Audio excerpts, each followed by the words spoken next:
This is Heritage Words, a podcast about the words we've inherited from our ancestors and the meaning they bring to our lives. Heritage Words is produced by the HUC Jewish Language Project, which raises awareness about Jewish ancestral diversity through the lens of language. I'm your host, Sarah Bunin Benor. Today, we have our first group interview. At the Jewish Language Project staff retreat in Seattle in March 2025, we recorded a conversation about our heritage words, which come from many languages, including Judeo-Moroccan Arabic, Ladino, Yiddish, Persian, Jewish Neo-Aramaic, and Swedish. My guests today are Jewish Language Project team members Hannah Pressman, Janine Okmin, Kyle Elbaz Fingerhut, Sam Miller, Alan Niku, Eden Moyal, Abby Graham, and Finn Jacobson. Enjoy! We're all going to tell some heritage words that we have in our families and say what language it's from and how you have a connection to that language. So my main heritage language is Yiddish, and it disappeared in my family as it did in so many American Jewish families. And a few words remained in my family. We have bunchki, which is a term that I don't think is very common outside of my family. Has anyone heard that word before? Mm-hmm. So it comes from punchke or bunchke, which is a pastry. And I think it's just like a parent saying to a child, "Oh, you're so cute, you're like a little pastry." so bunchki, and my mom would say that to us when we did something sweet. Or when she was talking about a kid doing something cute or sweet, she would say, "Oh, and then she did this bunchki," or "What a bunchki." So that's one. And then another one is a similar thing is umbashrian.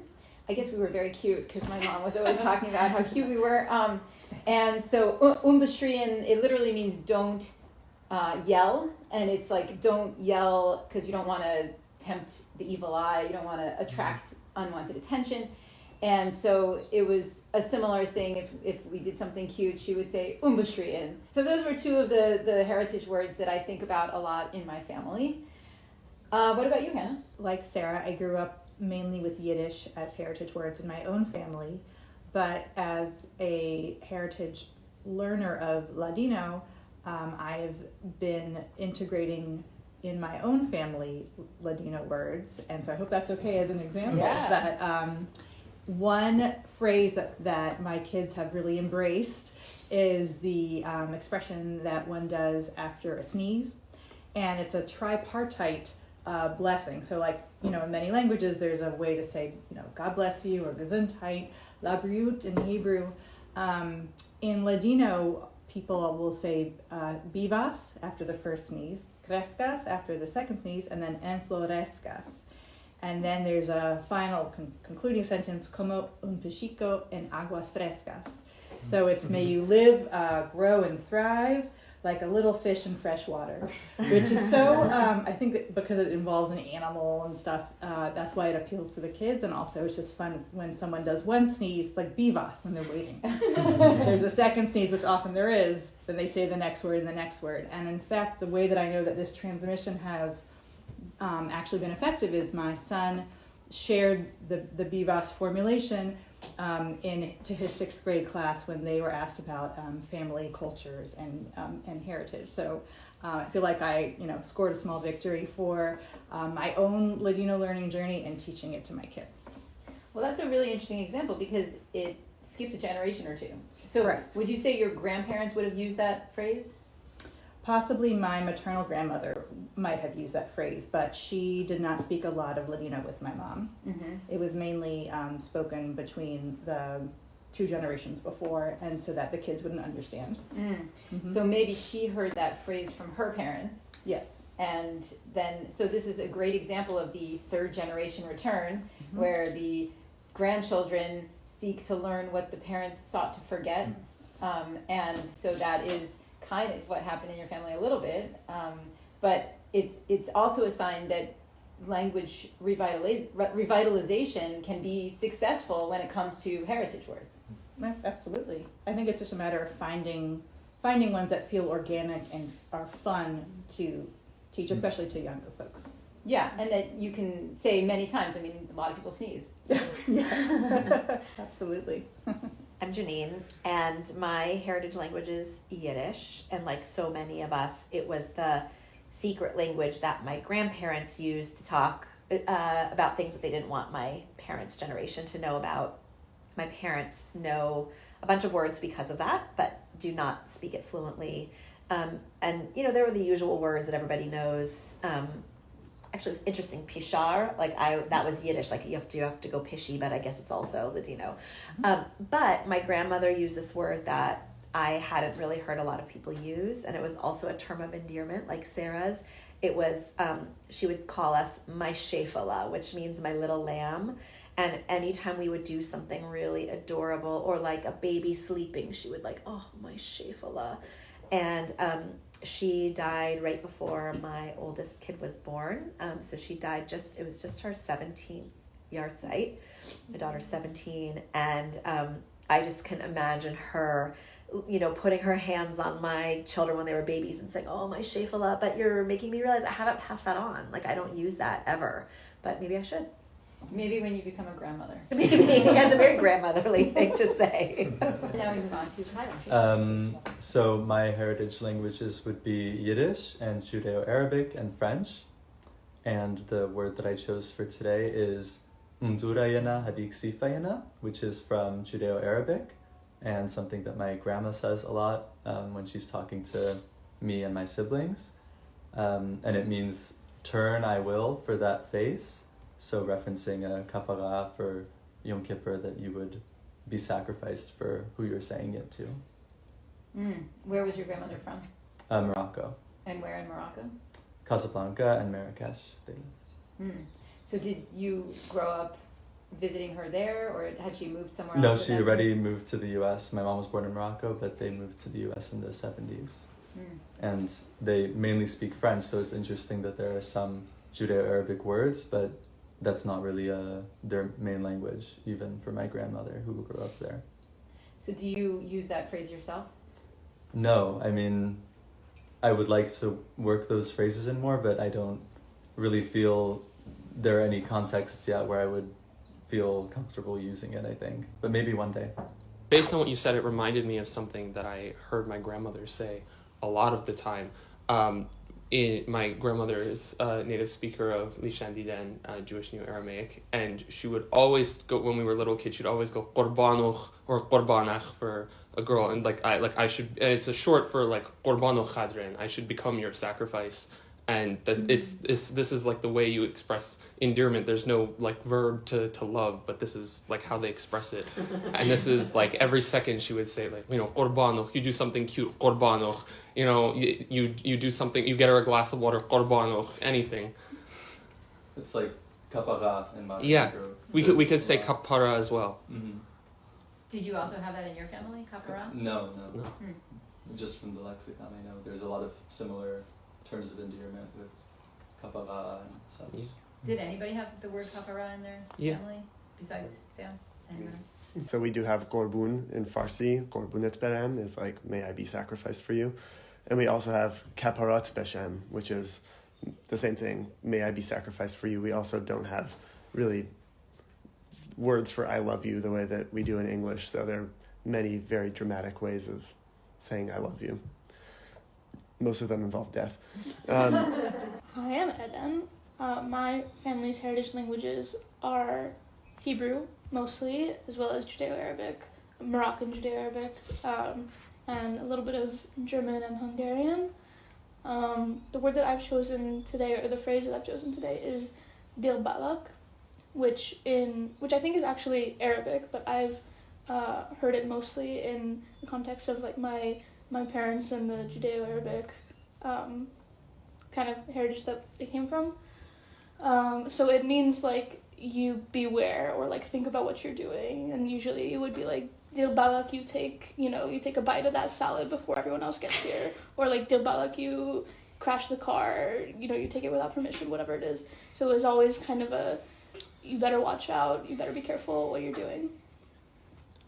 And do you use that yourself? I use it back at them, yeah. Back at my parents when I think I need to like impart my own wisdom upon them. Can you give us an example? Yeah, my mom is really bad at getting home from work at a normal time.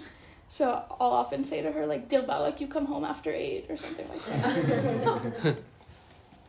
Wow. And have you ever used it with anyone that's not your parents? No, but I probably should.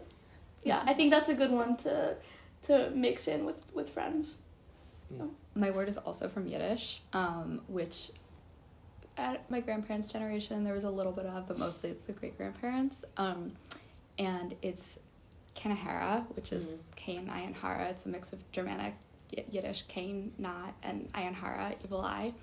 And it's an interesting one. I didn't learn it in my family. I actually learned it from a Yiddish class, so similar, kind of like not intergenerational. And I'm very superstitious, so it was fantastic. Like, great. I integrated it in my speech like immediately. And my husband heard me say it, and he's like, "What did you say?" And his mom has been saying this his whole life, but he was like, "I don't know, I thought it was a tick. I thought it was just like a funny thing she did." And so he had no idea that it was from Yiddish. And so I use it all the time, and I think he mostly uses it to make fun of me right now, but he does use it himself sometimes. Well, so like give us an example of how you would use it. This is like, it's a great day. We're gonna have like such a good time. Nothing's gonna go wrong, Kanhara. And I think that I'm actually not sure which way. It's more for you say something positive and then you say Kanahara to not wish the evil eye upon yourself, or you say something negative. It's one or the other. I kind of flattened it and I use it both ways. Yeah. So I maybe overuse it. With the negative, I've like taken on the p. Yeah, exactly. You actually say that? I do. My kids make fun. My kids say it now too, actually. So like you'll say that when it's something you don't want to happen, right? Yeah, if one of the kids is like, "Oh well, like, hope I don't fall off my bike," and I'll be, spit out those words. You know, I think actually I picked up the phrase chas v'shalom from my research. When I was doing research in an Orthodox community, people would say that, and then I think I started saying it because, like, in that same context, well, you shouldn't do this because you'll get into a crash, and I'll say chas v'shalom. My parents would say something similar, a little more Hebrew, which would be chas v'chalila. But as we grew up, started kind of making fun of them for that, so now it's in the family. It's become more of a chas v'chasa, which and chasa in Hebrew means lettuce, so it's chas and lettuce all day. So my heritage word. So I grew up speaking Farsi, but my grandfather was a Neo-Aramaic speaker.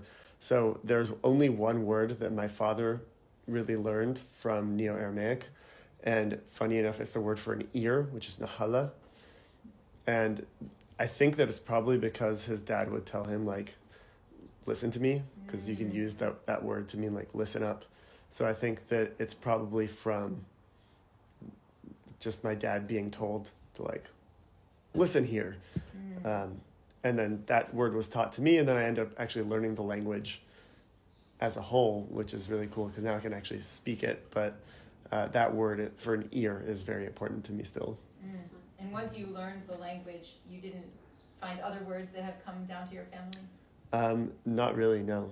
There are a lot of words that are loaned from Persian into Aramaic, and so because of that, there's a lot of commonality with the language I grew up speaking, but I haven't really found other words, no.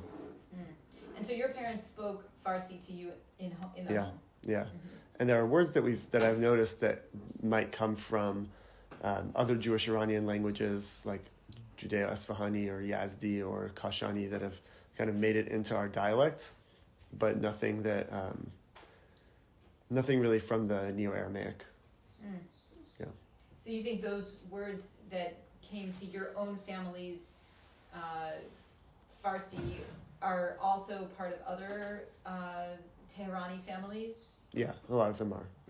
The kind of the dialect that arose in Tehran was this merging of a bunch of different dialects, and yeah, so like my grandmother spoke very, one of them particularly speaks very Tehrani Jewish Farsi, which is different from non-Jewish Tehrani Farsi, and it's different from Farsi in other parts of the country. Is that Saracholi or is that Sarachali, yeah, that's like it's like the Jewish Tehrani dialect from a neighborhood called Sarachal, which I've only just started learning about. Great. Okay, well maybe we'll interview you more about that in the future.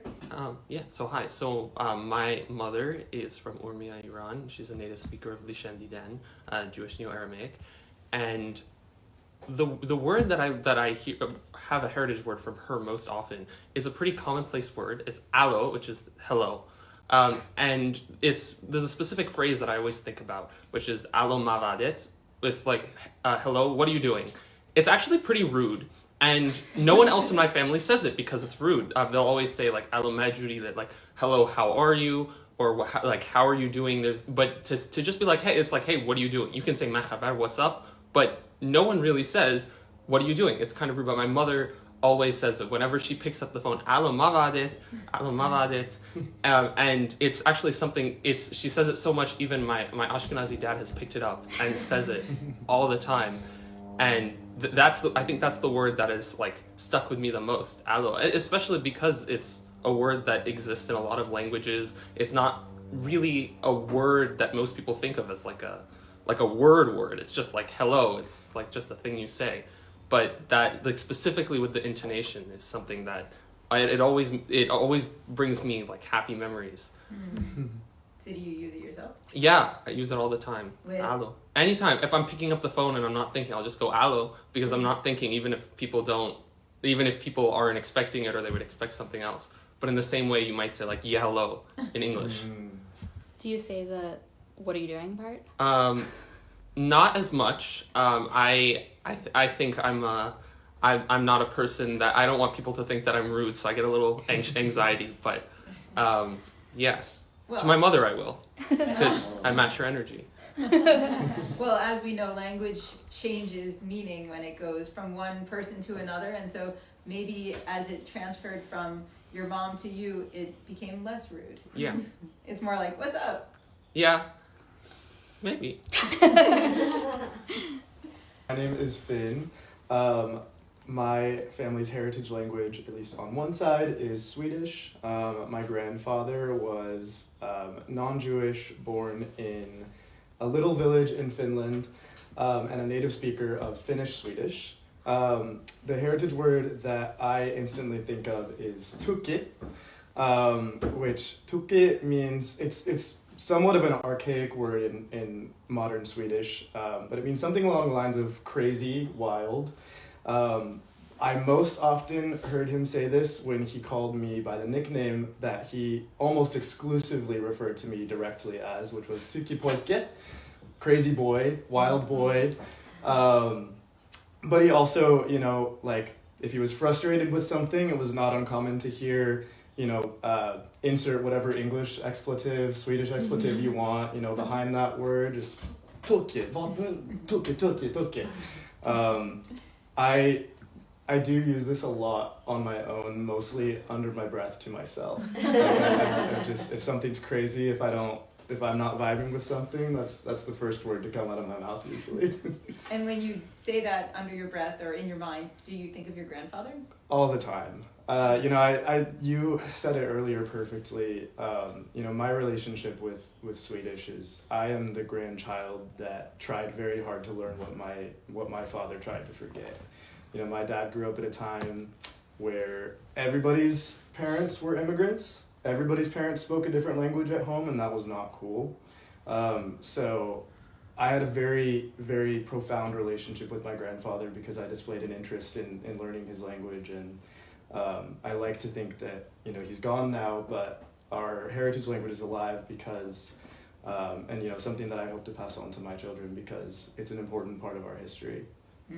Beautiful. Tukka reminds me of the Yiddish expression "wilde Wilde Freiheit," Freiheit, yeah. right? Wild animal. Yeah. Meshugana. Uh-huh. That's also a common word in Jewish English. Yeah. It's pronounced differently than in standard Swedish. You would say tokke, but he emphasized the ooh. I don't know if that was a Finnish influence or something that he just kind of decided on, but it's interesting. So it seems like a lot of the phrases that we talked about just now are terms of endearment, and also phrases that come up in greetings, and in what other categories would you say are the words that you've just mentioned? Warnings. Warnings. Interjections. Yeah, I think most of them are actually interjections, right? And it's harder to have a verb, right? Did anyone have a verb that's not like part of a full sentence? My second one is Well, yeah. mine are verbs. They're Well, yeah, but that's an interjection. But I mean, like, not that you would use as a verb in an English sentence, like. Well, Janine said pishar. Yeah. Oh, yeah, that's a good one.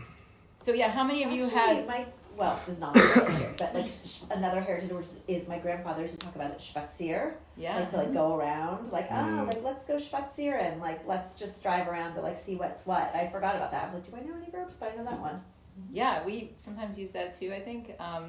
And also, I think pishar is an interesting one. I don't know how it got into both Yiddish and Ladino. I don't know if it came from one to the other, but it is a verb in both, and in both Jewish English as spoken by Ashkenazim and Jewish English as spoken by Sephardim. How many of you have the word pish in your family? Oh wow, 1, 2, 3, 4, not you. It was not a word that my Lithuanian side used very much. So yeah, that was definitely the way we said pee. Like, do you have to pish before we go? Or you should at least try to pish before we go. One thing with verbs, there's a lot of Yiddish verbs that end up in English, schmooze and schlep, and I think sometimes they have kind of a negative connotation in English, or schlep, like you're really hauling something, and it just means to carry, or schmooze, where it's a little bit like of a salesman vibe on it, or like you're talking somebody up versus just you're chatting, and I think we use just the English pronunciation, the English word, but we use it both in the Yiddish way and the English way. So if I'm saying schmooze, I might not be saying it in that way. It's just like, oh, you're hanging out with a friend and you're going to schmooze, as opposed to you're networking at a conference or something. Yeah, exactly. That's an example of pejoration, where a word starts out having a positive meaning or neutral meaning, and then, in this case, when it gets transferred to English and transferred from mostly Jewish networks to the broader population, it becomes more negative. I mean, schmooze is a great example of that, where it's, and schlep also, because I think schlep in Yiddish just means to carry, to bring something, like ich hab es geschleppt, I brought it here, but in you're right, in Jewish English it's more like, I schlepped here all the way from LA. And also schmooze, what, like, how many of you understand schmooze to mean just to chat? And how many of you understand it to mean to network, to kiss up? It's Also, It's both. Yeah. It's both. Yeah. It's both. Yeah, it's really. It's also a changing. word in Standard Dutch, like as a slang word from Yiddish, and it has only a negative connotation. So only Like a sleazy, insidery yeah, like to be conversation, saying right? bad It's things, or sleazy. also smoose means like an excuse, like a fake excuse for something. Fun fact alert. Yes. Yeah. That's all about We locked eyes on that one.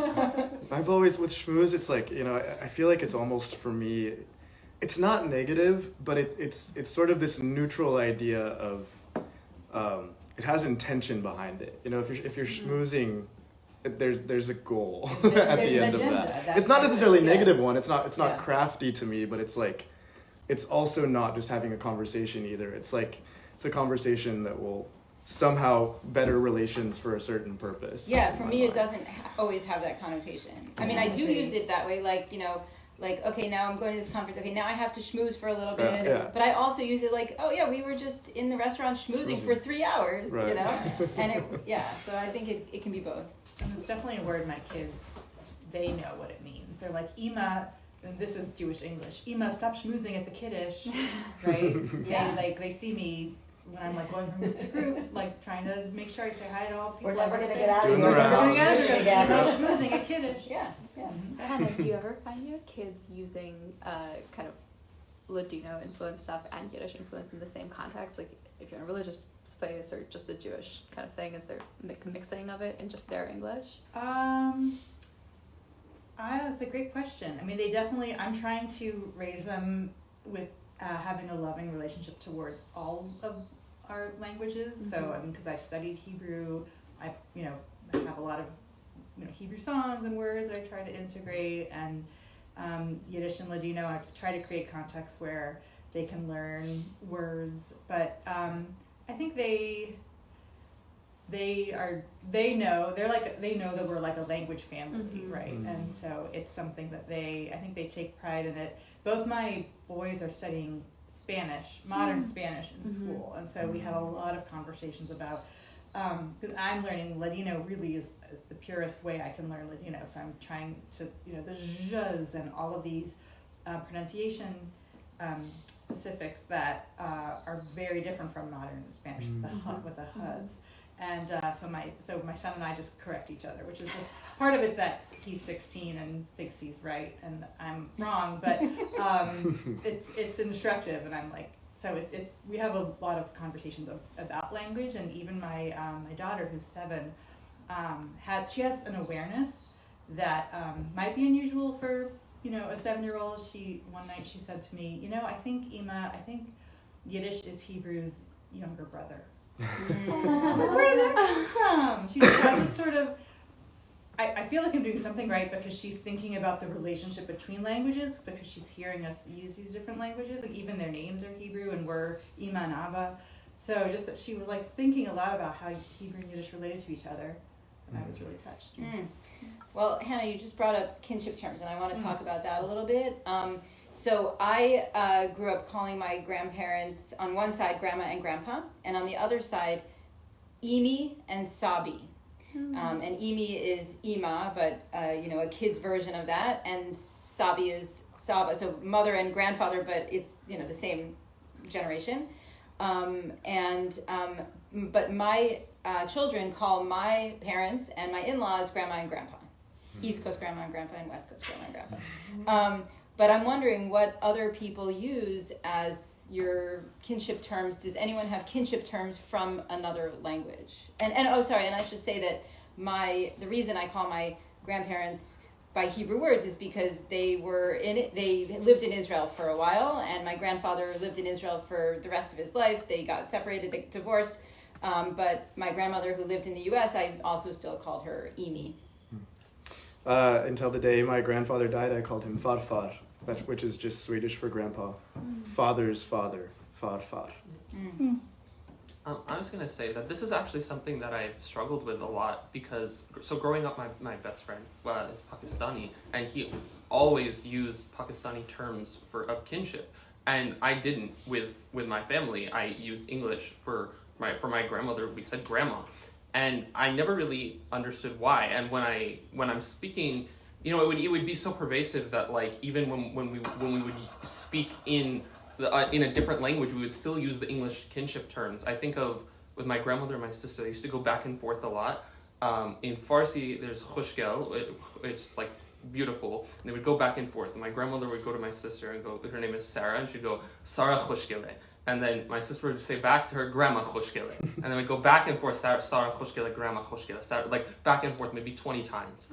And it always struck me as so interesting that, like, we're even using the heritage word, but not for the kinship term, whereas I felt like all of the people around me who had family who spoke other languages, the kinship word was the word that they kept, not the other one. Like, it would be more appropriate to say Suti, beautiful, instead of Grandma khushgele. But maybe it just doesn't work with the morphosyntax as well. I don't know. Or it could just be kind of random. Yeah. Yeah. I grew up calling my parents, like, Baba was my dad. It's just a general Persian or Middle Eastern term for dad. But then I recently learned, like, in Neo-Aramaic, there's Tata. And, like, we never called my grandfather Tata. We called him Papa, which is French. They're all, Baba, Papa, Tata, Mama. It's all that doubled syllable thing. So no, nothing beyond Farsi words, basically. My grandma, we would call Grandma, because her oldest grandchild was born in the U.S. My other grandma, her oldest grandchild was born in Iran, so she's called Mam Bozorg, which is grandmother. And I recently became an uncle, and he calls me Amu, which is the Persian word for uncle, for a paternal uncle. Nice. No, none. My in-laws just became grandparents for the first time through my sister-in-law, and they picked Nana and Grandpa. All right, sounds great. But no. Where does Nana come from? Does anybody know? The word Nana? I don't know, but we use it too. My grandmother, when she was on her deathbed actually, and she was in a lot of pain, she was crying out for her Nana, Nana, and I think it comes from Farsi. The use, so I don't know if it's at all related to the other common uses of Nana, but she was using it, and it was weird to me too because it was the first time I heard the term as well, and it was really like that was like the term she used, and it's not a term that anyone else in my family used. It sounds like Nona. Mm-hmm. Nona, which is Italian. And must be Cogni. and Ladino. And Ladino. Yeah. It's also just like it's an alveolar sound. We can make it early in life too. I mean, I think Like about mama. like mama, papa, dada, like all of those. Across linguistically, it's so similar because it's also just the first sounds we learn to make. Much easier than grandpa. Right. Yeah, that's true. I like farfar though. I'm gonna remember. Farfar. Yeah. Is with a little bit roll on the R. Mhm. Farfar. Yeah, the Swedish R is kind of classically weird sound. Somewhere in between. Nice. Ed, and what about you? It doesn't feel heritagey. It just feels like what I call my grandparents, which is the classic, and my parents, classic Hebrew, Ima and Abba, because they're both Israeli and native Hebrew speakers and taught us Hebrew growing up. And then Saba and Safta for my grandparents. Recently, I have introduced my grandparents to friends as Saba Ima, as in my maternal grandfather, which is not a thing that I've heard other people do. I would either introduce them by name or say Saba Mitzad Ima, Saba from my mother's side. But I've just been saying Safta Ima had this thing or whatever, and friends of mine have thought that was fun. Not for my parents, but my grandparents, the Yiddish side was Babi and Zaidi, and the Moroccan side was Meme and Pepe from French. How do you spell meme? M-E-M-E. Oh, okay. From grand-mère, I guess. Oh, Yeah, and grand-père. Oh, nice. Yeah, my grandparents were Grandma and Grandpa, Grandma Rose, and Grandma Sylvia, and even my mom's generation called the Yiddish-speaking grandparents grandma, but grandma plus last name. So my grandfather Roller, and my grandfather, that, which is sort of odd to me. But my kids we have my brother-in-law married an Israeli, and so on that side, the older grandchildren started calling my husband's parents Saba and Savta. So my parents are Grandma and Papa, and my husband's parents are Saba and Grandma.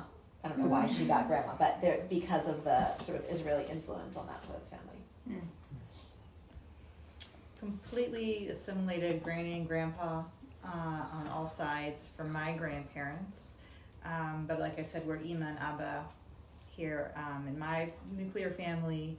But I'll say for our adopted relatives here in the Seattle Sephardic community, we call them, I've started calling them Nona, Lily, and Tia this, or Tia that, and trying to use those kinship terms because I'm creating for myself a Sephardic family of sorts as I get more involved with the community here. So, and they're very indulgent of me using those terms, Nona and Tia and things like that. So Nona is grandma, and Tio are aunt and uncle? Mm-hmm. Okay.